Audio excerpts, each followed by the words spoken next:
الحمدللہ وحدہ والصلاة والسلام علی من لا نبی بعدہ۔ دوستو، آج میں آپ کو سلطان محمود غزنوی کا واقعہ سناؤں گا۔ حضور دوستو، اس کو تو سلطان محمود غزنوی بہت بڑے فاتح تھے جنہوں نے ہندوستان پہ حملہ کیا تھا، اور اس سے بڑی بات کہ سومناتھ کے مندر پہ حملہ کیا تھا انہوں نے۔ وہاں کے سومناتھ کے مندر میں جو پنڈت تھے وہ اپنے تماشائی اکٹھے کر کے ان کو اپنا وہ تماشا دکھاتے تھے، کبھی کچھ۔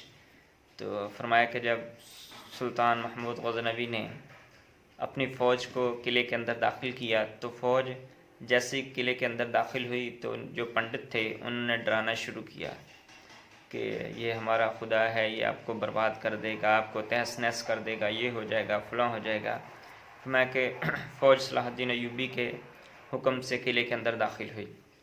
جیسے فوج قلعے کے اندر چلی گئی، پھر اندر جو درمیان میں انہوں نے مندر بنایا ہوا تھا، سومناتھ کا مندر جسے کہتے ہیں، فرمایا کہ اس مندر میں جیسے ہی فوج داخل ہوئی تو انہوں نے دیکھا کہ اندر جہاں بت معلق تھا وہاں چاروں طرف گھومنے کے ایک آدمی کی جگہ تھی۔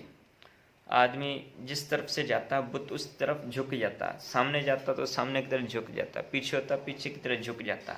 وہ پنڈت کہنے لگے، دیکھا یہ ہمارا خدا ہے اور اپنی طاقت سے کھڑا ہوا ہے۔ انہوں نے نیچے تلوار، سائڈ پہ تلوار چلانی شروع کی فوجیوں نے کہ ایسا ہو کہ کوئی چیز جس سے یہ بندھا ہوا ہو ہمیں نظر نہ آ رہی ہو۔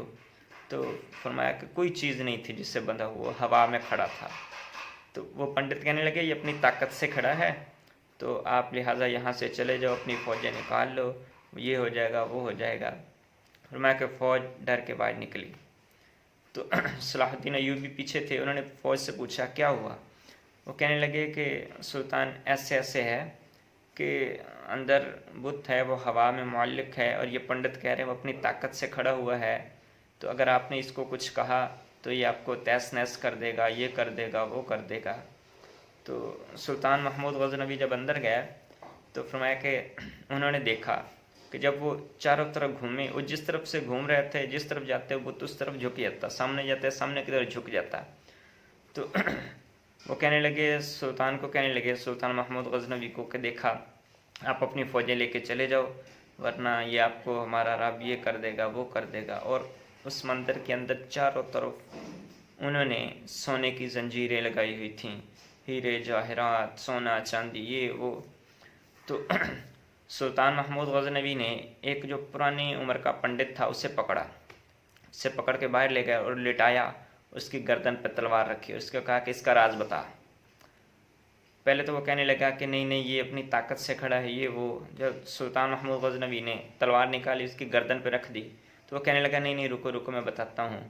وہ کہنے لگا اس سے آگے مجھے کچھ نہیں پتا، کہ یہ ایک راز ہے، یہ اپنی طاقت سے نہیں کھڑا، اس کے اندر ایک راز ہے جو مجھے بھی نہیں پتا، بس مجھے اتنا پتا ہے کہ ایک راز ہے، اس کے بعد آپ مجھے قتل کرو یا چھوڑ دو۔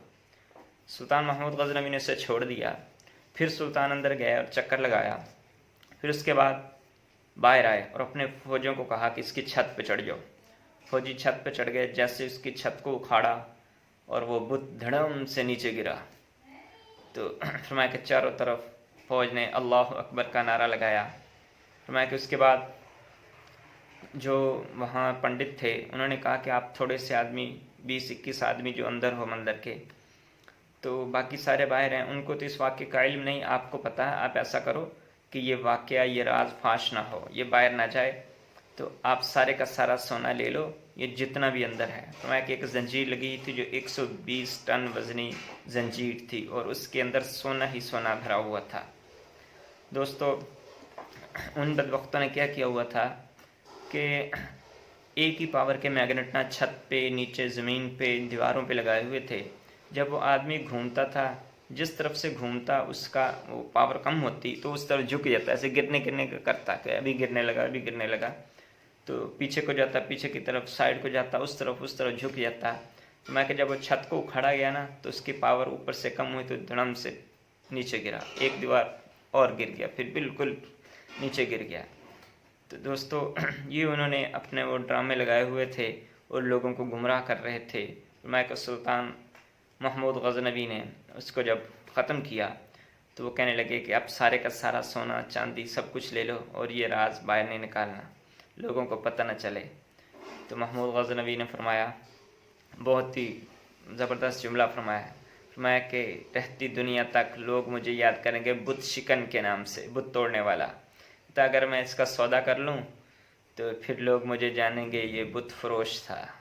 دوستو، یہ تھے ہمارے بڑے، اور ایسے تھے بادشاہ دلیر، اللہ پاک نے ان کو عقل سمجھ دی ہوئی تھی۔ اللہ پاک ہمیں بھی اپنے بڑوں کے نقش قدم پہ چلنے کی توفیق عطا فرمائے۔ وآخر دعوانا ان الحمد للہ رب العالمین۔